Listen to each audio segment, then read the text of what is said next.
Our next guest won a Memorial Cup in 2007 with the Vancouver Giants. He went on to win a Stanley Cup with the Boston Bruins in 2011. We'd like to welcome Milan Lucic from the Calgary Flames to the Mutts Podcast. Luch, how's it going? It's going good. How you guys doing? We're good, man. It's a pleasure to have you on, man. This is definitely the biggest guest we've ever had. So no, it's all good. It's nice to be on. So thanks for having me. Yeah, we appreciate it. So I guess how are things going? And during this crazy pandemic, how's the training been? Well, as far as how things are going, I'd say it's probably like everyone else. You kind of feel like you're stuck in limbo and don't really know what's going on or what the future is holding and all that type of stuff. Especially now, for us as athletes, we're used to getting ourselves ready and getting ourselves prepared to be ready for a certain date. Like camp starts September 15th, season starts usually around October 5th, and boom, you're ready to go. So everyone has their 80-day workout plan to be ready for that. And now, you kind of don't know. You don't know. We don't have a date. We don't know if and when we're going to start.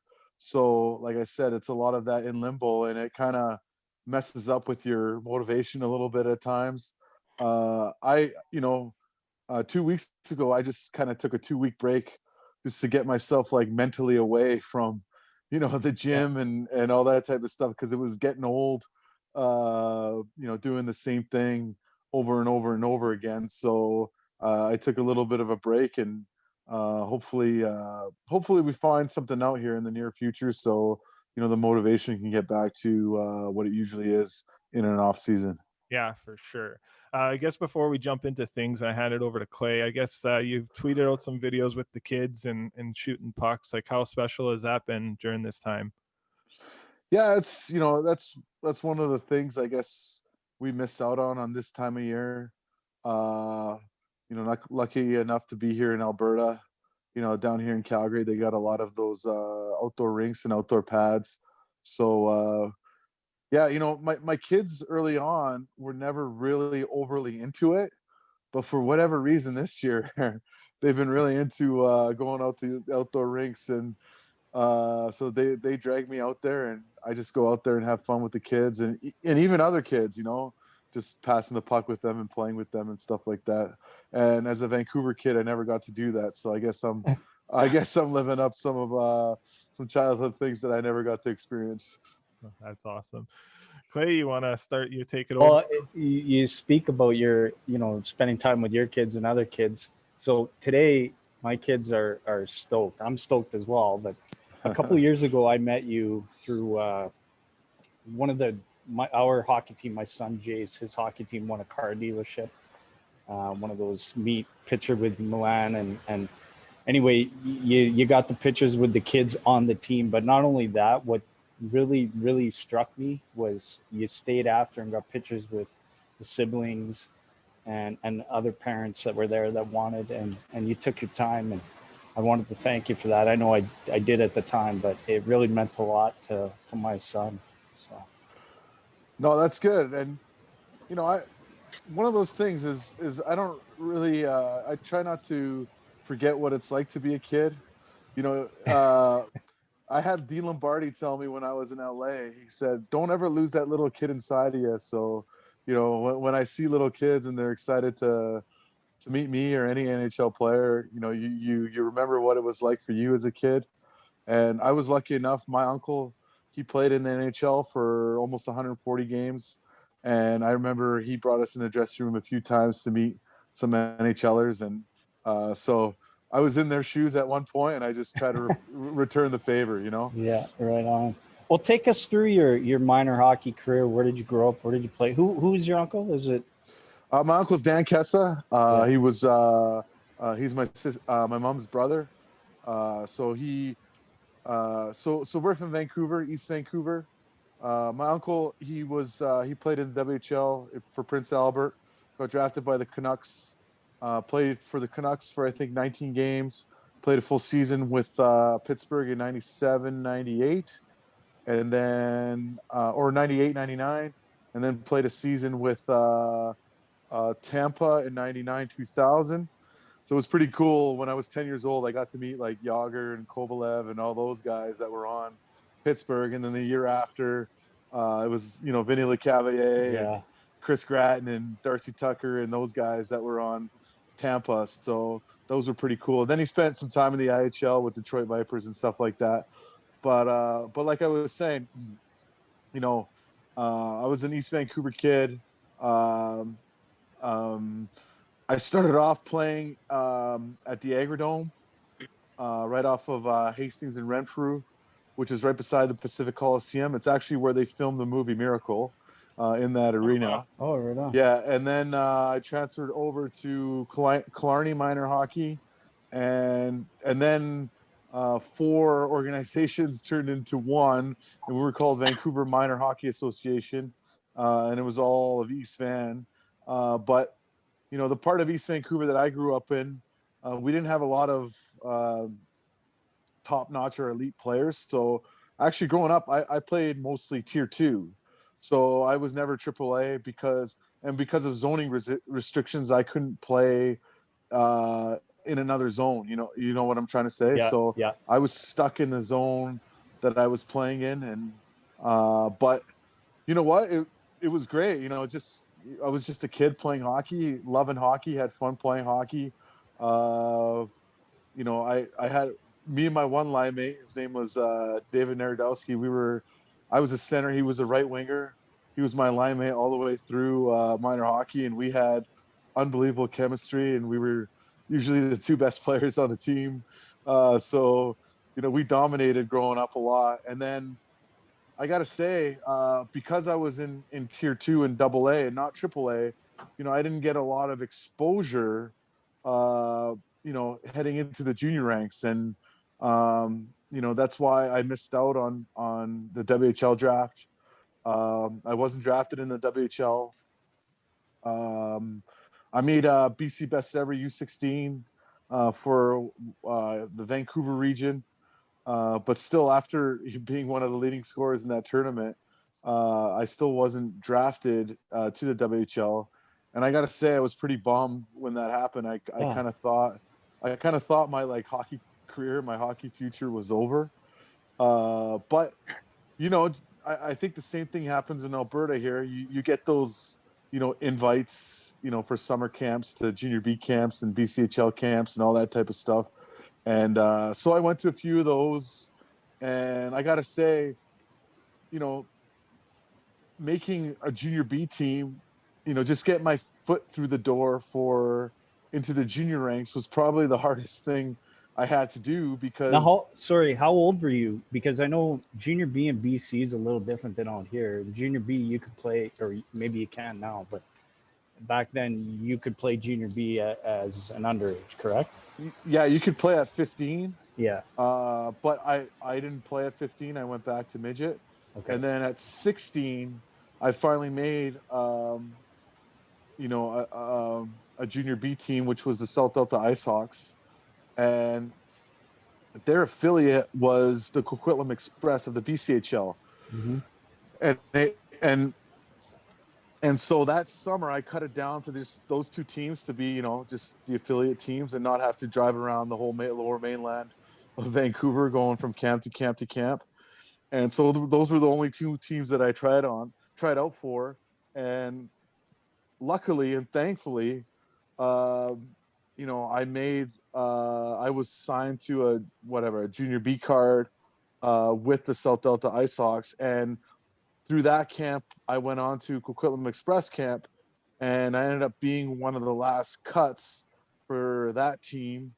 And so I started, and that was like, a breath of fresh air. And I remember telling my dad when I did sign that I was going to be in junior B that year, he was as thrilled as I was because, we both felt like just getting my foot through the door into the junior ranks, and then I could eventually show the type of player that I was and all that type of stuff.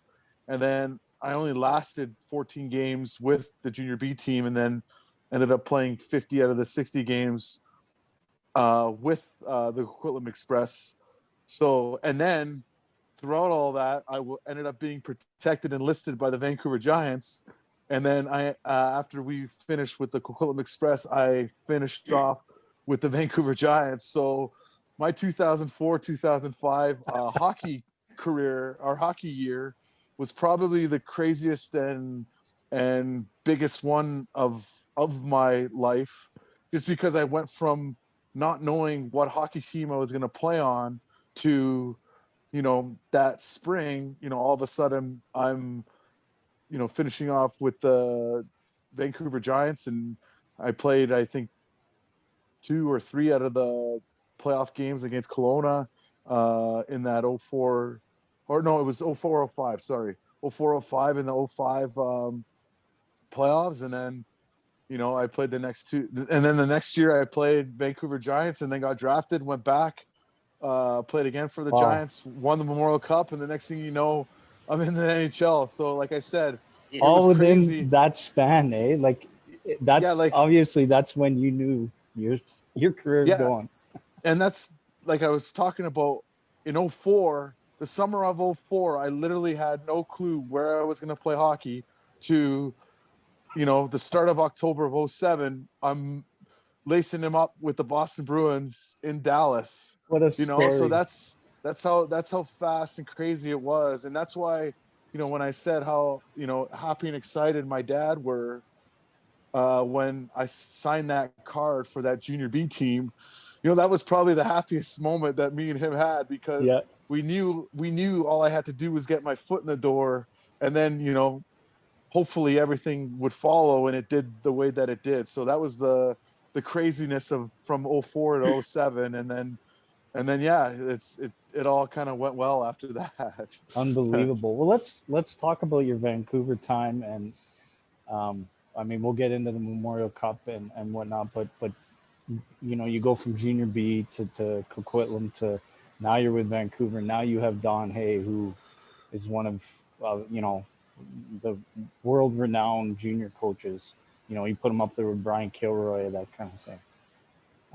Talk about Don and what the impact he had on you as a person and obviously your team. Yeah, it was huge. It was everything for me. And before I get into Don, just for all like the kids and parents that'll listen to this podcast, just because your kid doesn't get drafted in the WHL, there's still a good chance they could, live their dream of making NHL. And I'm not the only example. You look at Shea Weber and Jamie Benn, 2 pretty good players as well that didn't get drafted to the WHL. But, moving on, that was a big part of why I chose to leave the BCHL at 17 and go to the WHL. Was I got a chance to be coached by Don. And, I got to say, and Don will tell you the same thing, Don was really hard on me. He was really, really hard on me. He was all over me about everything. And one of the reasons why he was hard on me too is I could take it. I could take him being hard on me because I would respond in the right way. And whenever he'd yell at me or get mad at me, I would try harder. That was the mentality type of guy that I always was. And but he taught me the values of being a good teammate. He taught me the values of working hard in practice. He taught me the values of working hard in the gym and all the little things and working hard in practice and focusing on those little things in practice so that they're second nature when you get into a game. And then my first year with him was a lot of teaching, and he kind of put me in more of a fourth line role where I was, I fought like 23 times that year, but guy that was in on the forecheck. I wasn't relied on scoring. I was more of a energy guy and all that type of stuff. But he still made me, a big part of the team, even though my minutes didn't really show that, and neither did my stats. But he still made me a big part of the team, and he still made me, work on those little things every day in practice and all that type of stuff. And eventually I just got, better and better and better. And unfortunately my rookie year, my draft year, I ended up breaking my hand in a fight. And yeah, and I think I missed like 12 games or something like that. But yeah, and then we end up having a really good team going into the playoffs. We end up I think we tied a WHL record by going 16-2 in the playoffs and winning the WHL that year in 06. Unfortunately, we lost in the semifinals of the Mem Cup that year. But everything that Don taught me and made me earn that year, I brought it into the summer and my summer training, working out with Ian Gallagher and all that type of stuff over the summer. And then he put me, in a top 6 role to, make me, bigger part of the team, gave me more of a chance to play, put me on the power play, all that type of stuff. But it was something that he made me earn. He didn't just give it to me; he made me earn it. And from all that, he just instilled in confidence in me. And still, even if I, let's say I had a weekend where I, scored a couple goals, had some assists, and feeling good about yourself. I was feeling good about myself on the offensive side. But if I wasn't forechecking and hitting or fighting or stuff like that, I'd have a meeting with Don on the Monday, and he'd be like, "Listen, you're getting. Stop thinking you're a scorer. You're not a scorer. You need to be playing a power forward type of role. Yeah. If you get it with that, you're never gonna make it. Blah blah blah." And so then he'd bring me right back down to earth. But that was one of the things that was really good for me, and he got the most out of me out of it. And without him being the way he was towards me, there's no way that I would have made that jump to the NHL the way that I did, or as early as I did, if I didn't have him as my coach for those 2 years. Developing you not only physically, but your mindset to think that way, right? Unbelievable. Now, so let's go 3 years ago, you're in junior B. Now you're in 2007. You're in the Memorial Cup. You're hosting it. Giants are hosting it.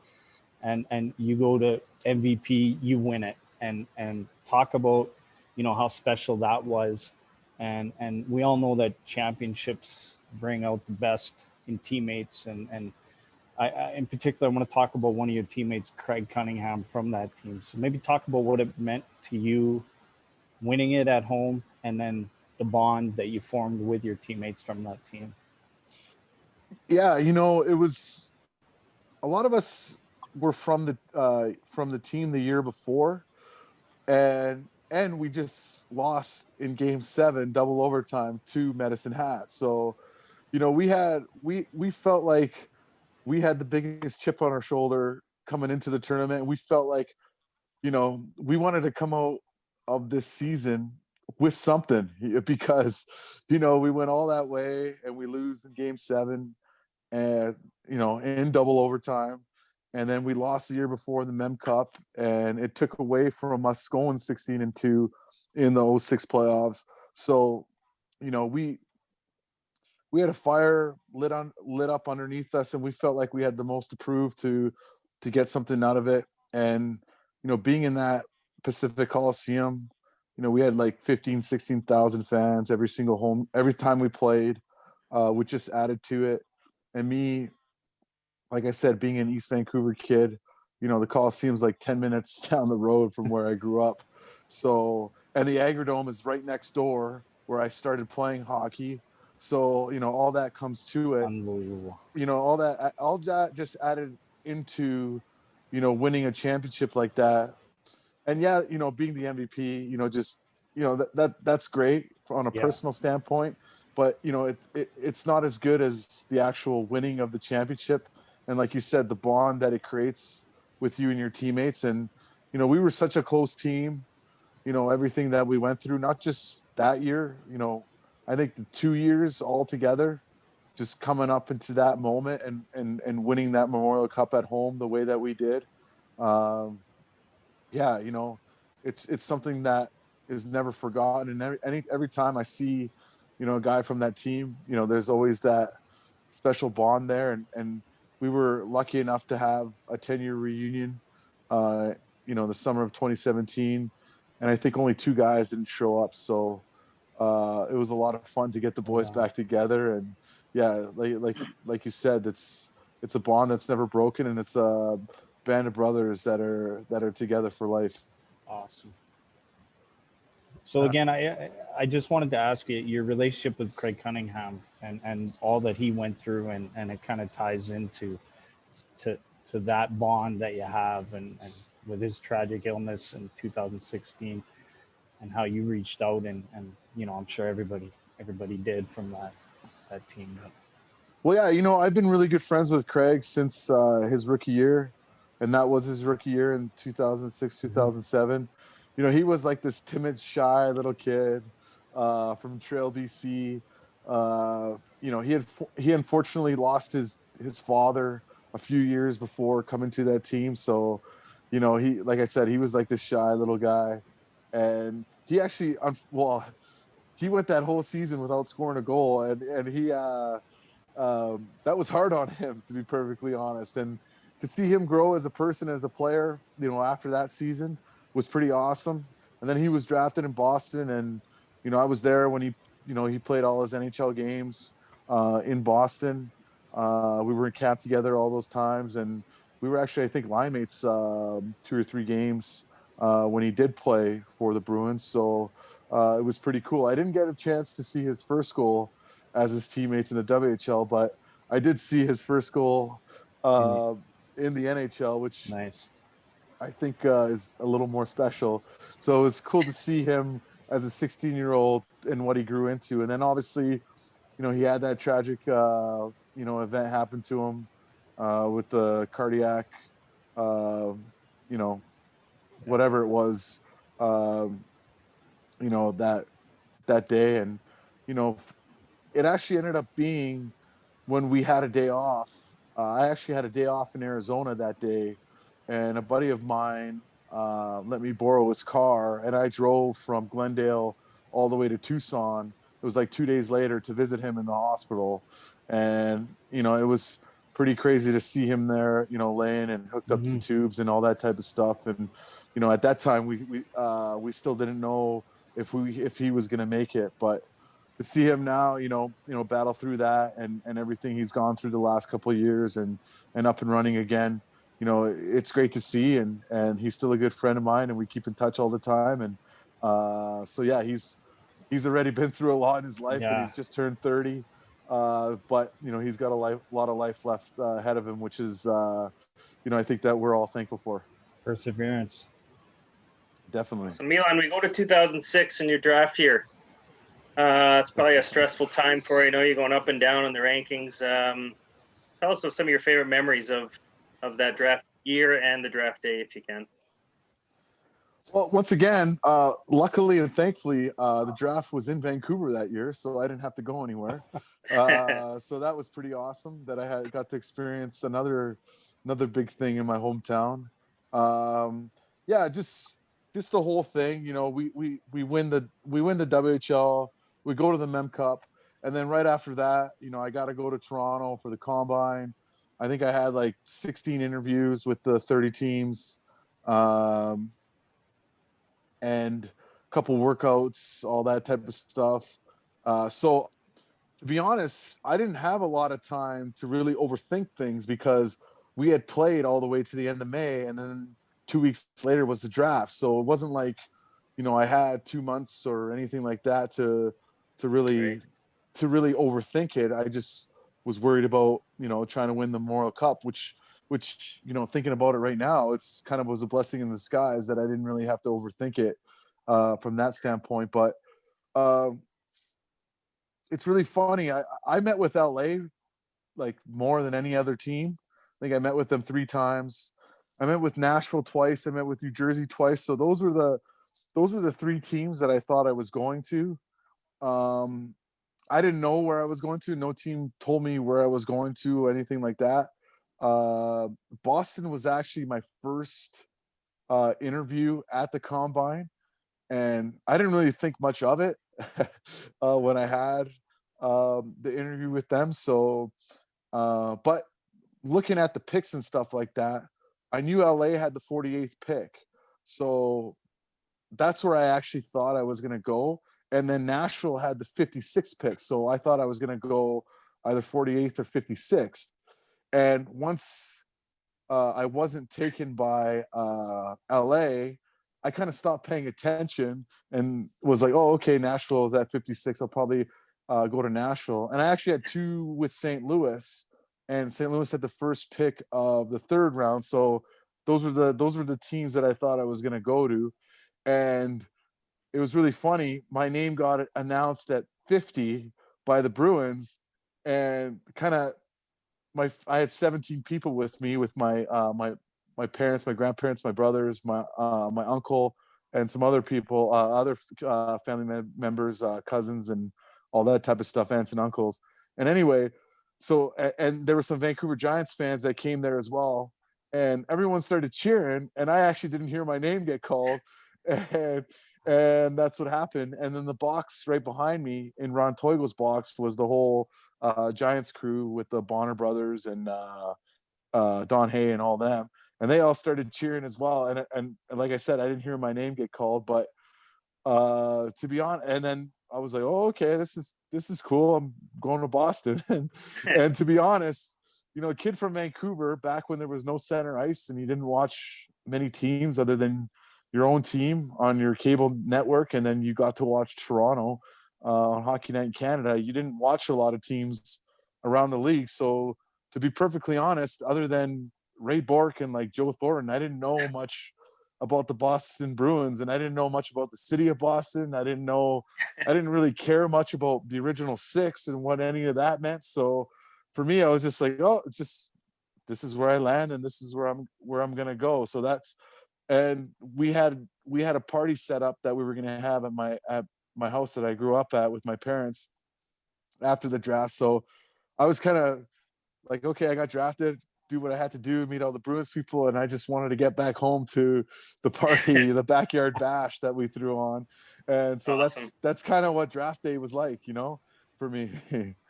And then it's probably, looking back, it's probably the perfect fit for you with your style of play, with their culture, with everything that they do. Just an absolute perfect fit for you. I would assume made it a little easier adjusting to that kind of style and being away from home that far away.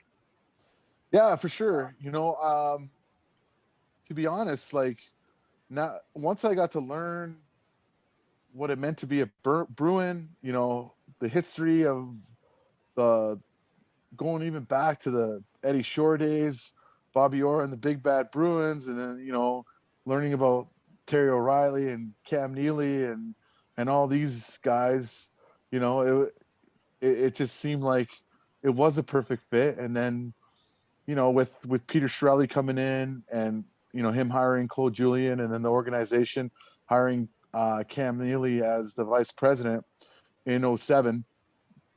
One of the things they talked about was, kind of bringing the identity of the Big Bad Bruins back. And, they had signed Big Z, Chara the year before.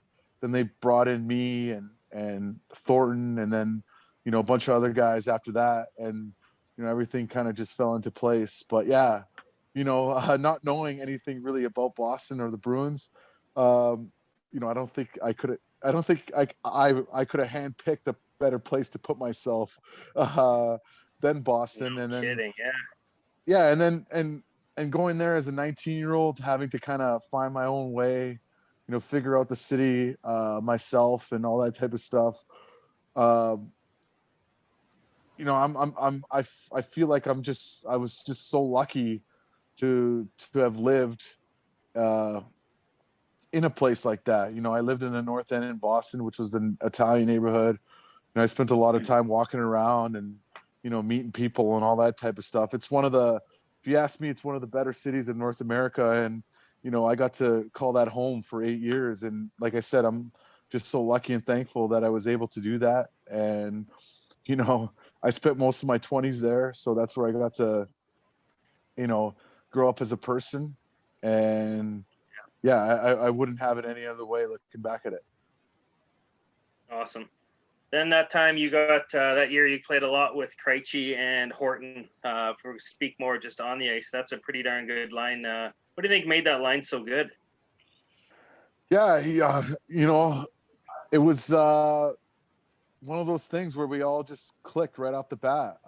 We made the trade for Nathan in 2010, and they put me, him, and Krejci together, and right from the first day of camp, it just, for whatever reason, the chemistry was there. And me and Krejci had played a bunch before that, but when we added Nathan to the line, he just made us that much better. Not just our line, but the whole team. And we had come close the 2 years prior to that, going into the second round and losing in Game 7 both those years to Carolina and Philadelphia. And then, when we had Horty, he scored some big goals for us in the playoffs to kind of make that step to that next level. But yeah, our line, we had size. All three of us could score. All three of us could move the puck. Krejci's one of the best playmakers I've had the chance to play with. So yeah, we knew how to get open for each other. We read off each other. We were dangerous off the rush. We were good off the cycle. It was, yeah, everything just kind of just fell into place. And yeah, like I said, Nathan scored a overtime winner in the first round in Game 5 and Game 7 against Montreal. He scored the Game 7 only goal against Tampa to send us into the Stanley Cup Finals. And to me, that trade was probably the biggest thing for us to get to that championship level. And yeah, I'm so lucky and fortunate that those two were my line mates for 3 years. Awesome. Right on. You guys have great chemistry and obviously a great relationship off the ice too. And before we get into the Cup final, without having you on, I got to ask you about Johnny Boychuk, one of your best friends, or your brother and all that. So I went to school with Johnny, and he's just a great guy, a great family, as you know. So talk about him, your relationship. Obviously, the sad news that we had last week, but some of the great stories with him you guys had in Boston.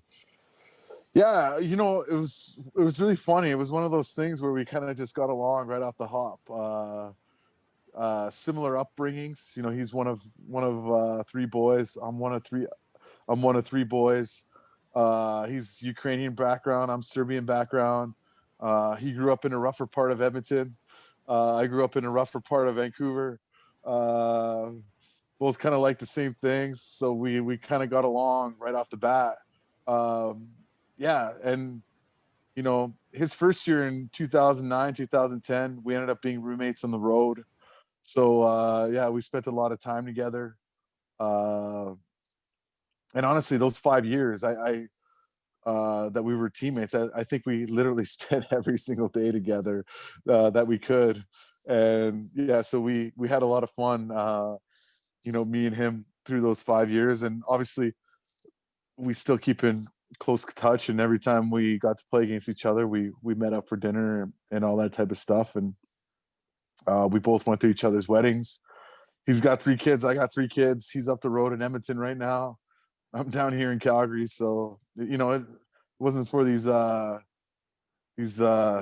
rules, I would drive up and go see him, if I could. But yeah, awesome guy, great guy. I'm sure all of his teammates say the same thing about him. But I think I was lucky enough to, probably spend the most time with him over anyone. How did it feel to win a Stanley Cup with him? And obviously that team, you guys had a hell of a team that year, and you guys fought a lot too. Like you guys are up against it at times during that run. Yeah, for sure. It was just the group. Everything about it was awesome from start to finish.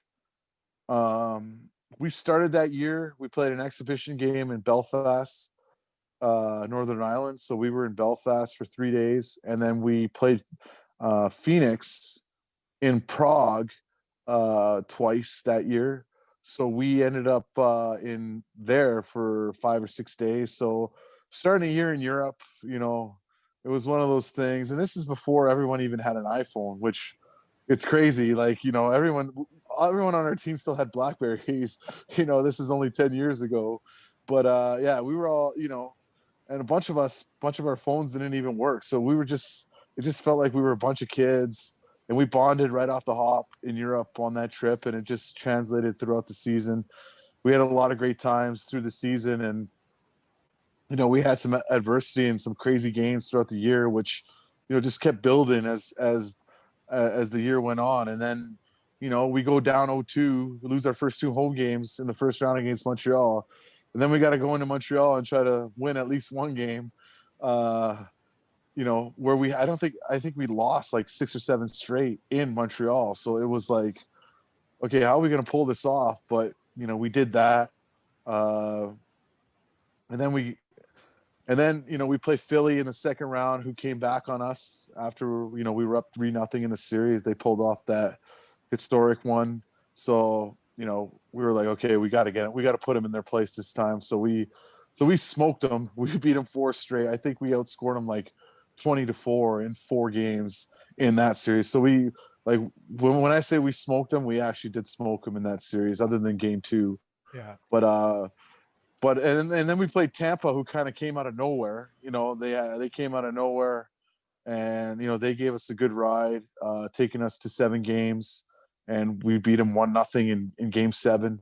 And then same thing kind of happened in the final against Vancouver. They go up 2-0 on us. We lose Horton to that hit where he gets a concussion. He's out for the series. But we end up winning 3 and 4.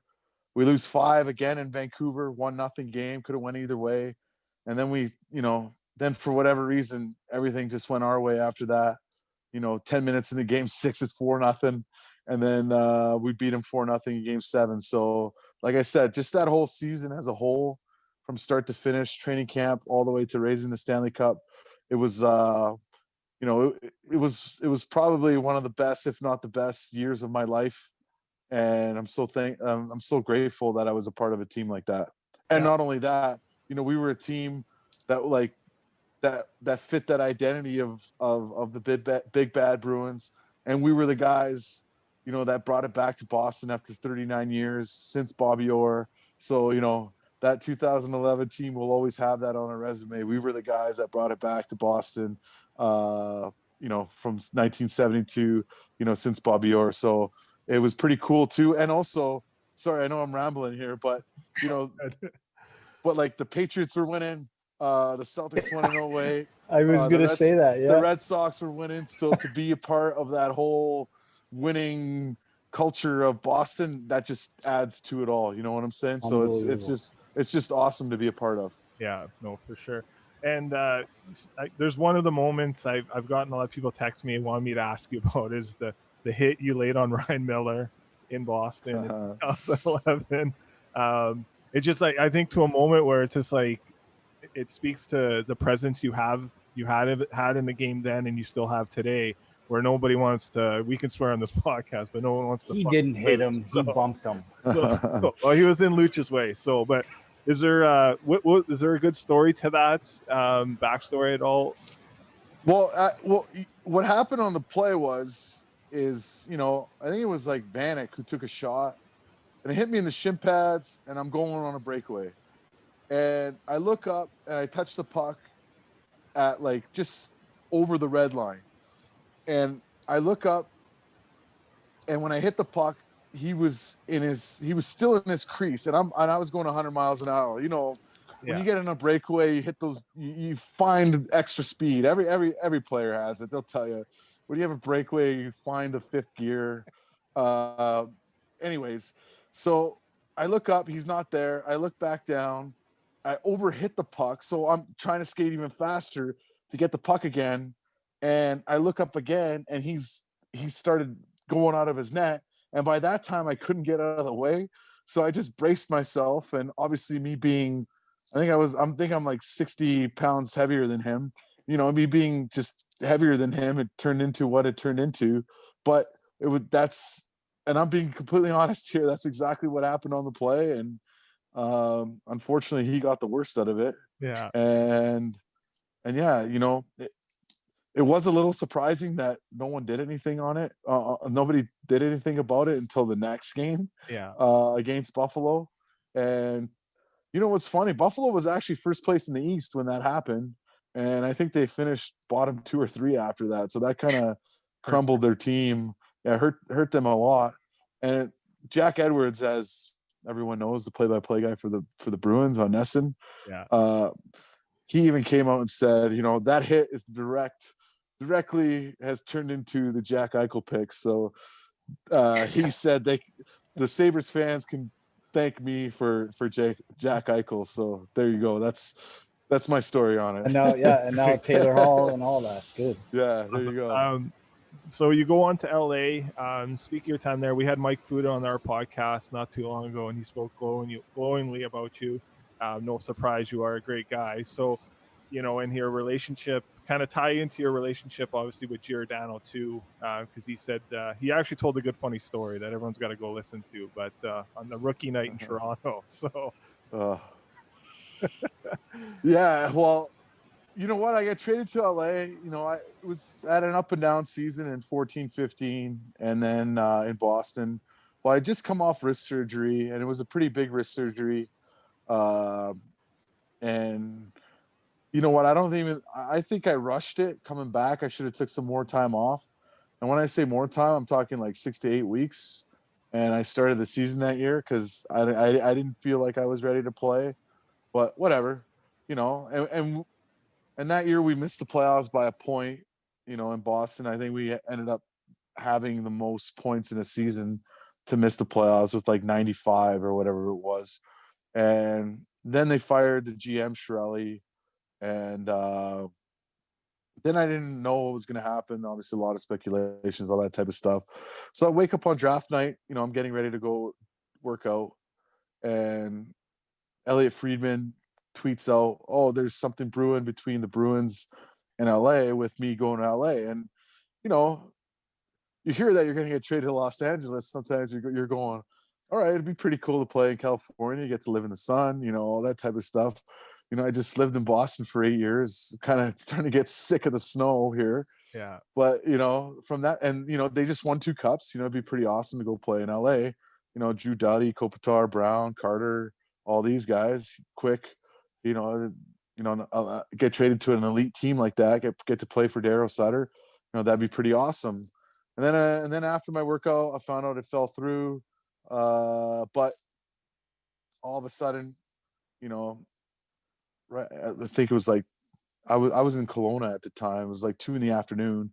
I get a phone call, and it's Mike Fuda, and he's the one that told me that I had been traded to LA, and I was actually pretty excited about it for all the reasons that I just said. And you know what, I gotta say, it was awesome. It was an awesome team. The way the coaches and the management group brought me in, the players, the facility that they have there, getting to play at the Staples Center, living in LA, all that type of stuff. It was definitely one of my favorite places to play. We had an awesome season that year. Great group of guys.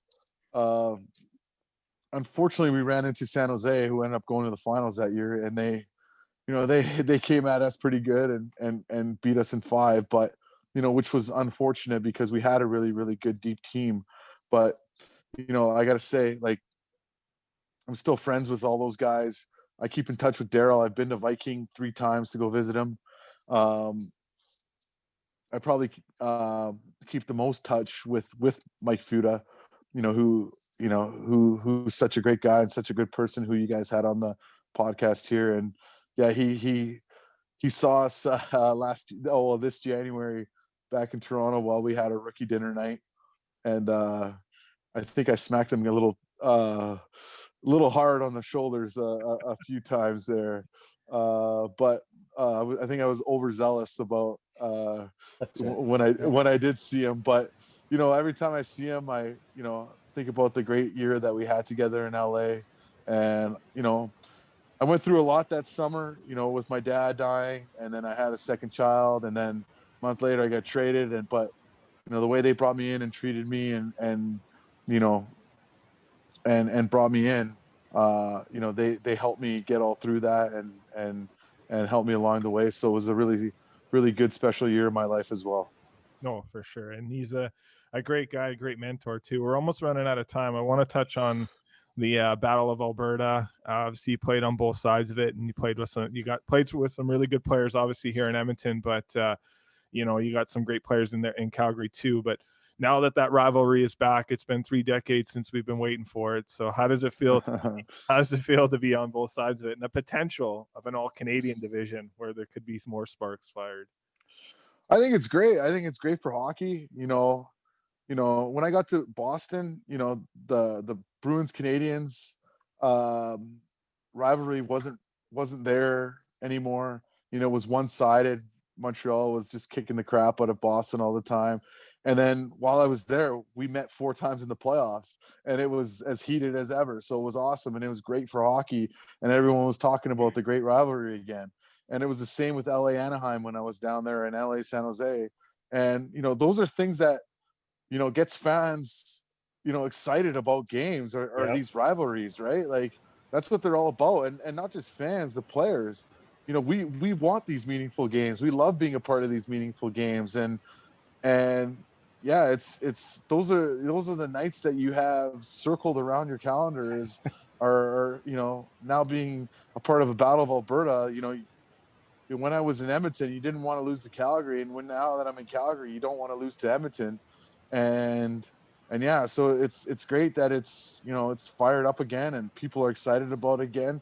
We even got people out east in Toronto that rarely talk about us West teams talking about the Battle of Alberta again. So it's great to have for the sports and the fans and the province of Alberta. So yeah, it's awesome to be a part of. When I was in Edmonton, it was a little one-sided for us. My first 2 years, I think we won every game. Then it was kind of split. The last year I was there, and then last year, Flames, we won 3 out of 4. So, but you know what? It's too bad the season didn't play out the way that it could have, because there was a potential first round matchup between the Oilers and Flames, and that would have been awesome to be a part of as an athlete. And I think you guys would have loved to have seen that as fans. And I think that would have got the rivalry really up and going again. But you never know.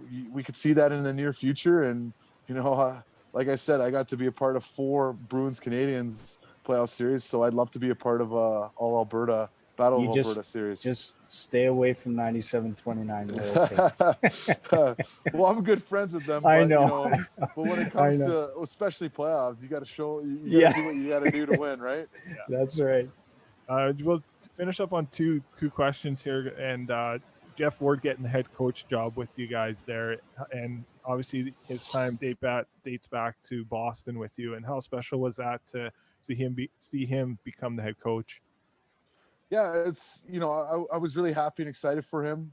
I think he made the most out of his opportunity when Bill Peters got let go.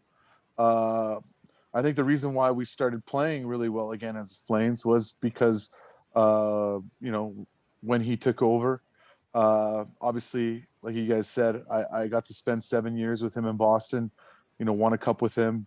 His rookie year as assistant coach in Boston was my rookie year, and we spent a lot of time together. He worked with me a lot in improving my game, and the best years of my career I spent with him. So when Kenny Holland gave Tree Living the okay to speak to me, to try to convince me to come to Wave by No Trays, to go to Calgary, probably the biggest reason of that was because Jeff Ward was here and that I got to reunite with him. So I'm excited for him to have that intern tag taken off of his role of a head coach, and now be the full-time head coach of the Calgary Flames. So I'm excited to see what he's going to do for us. I'm excited to be playing for him again, and I don't know when it's going to start, but I can't wait to get started here and see what we can do together again, because we had a lot of success together in Boston. So hopefully we can have the similar type of success here in Calgary. Nice.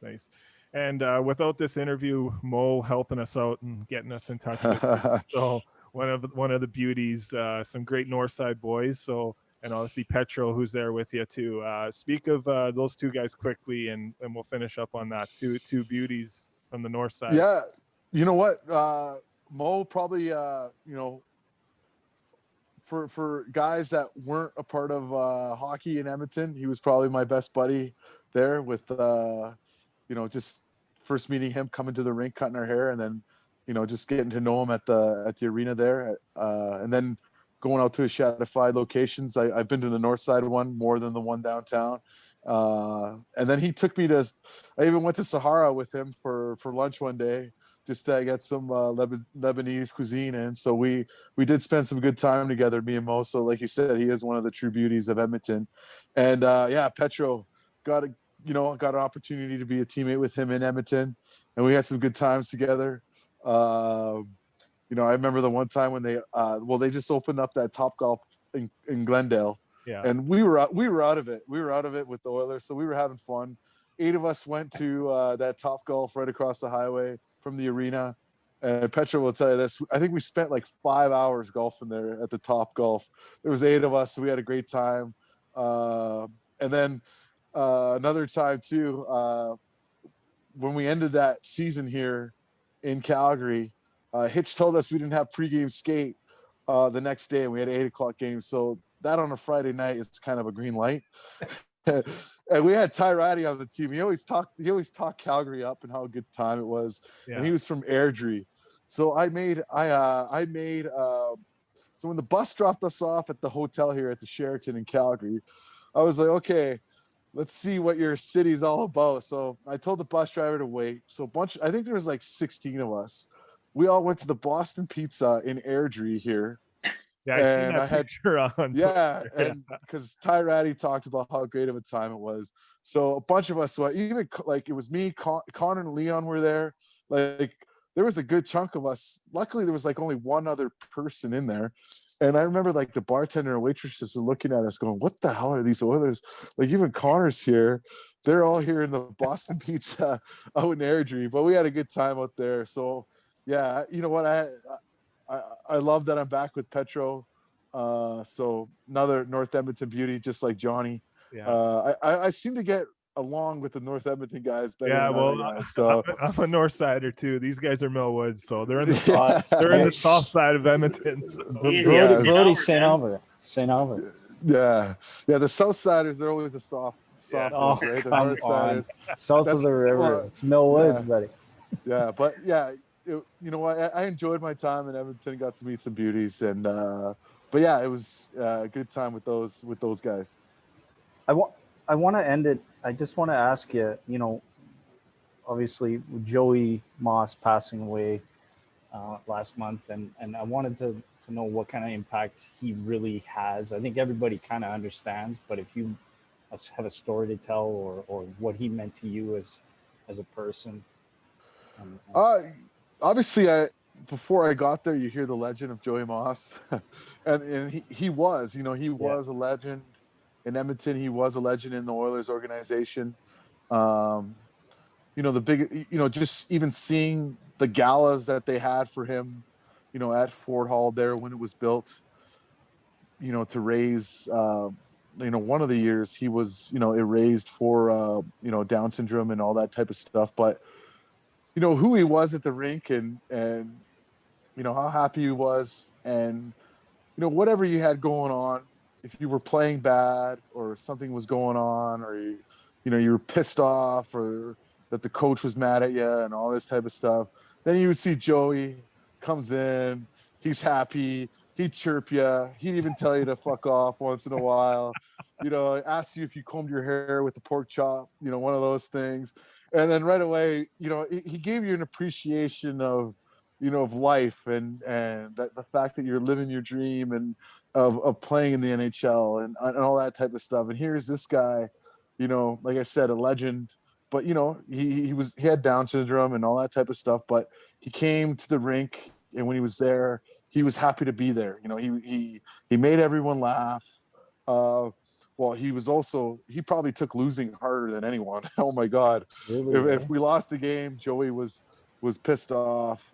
Before a game, he had the game face on, he was ready to go, all that type of stuff. So, like I said, he was just one of those guys that was important, for the chemistry of the room. He brought people together.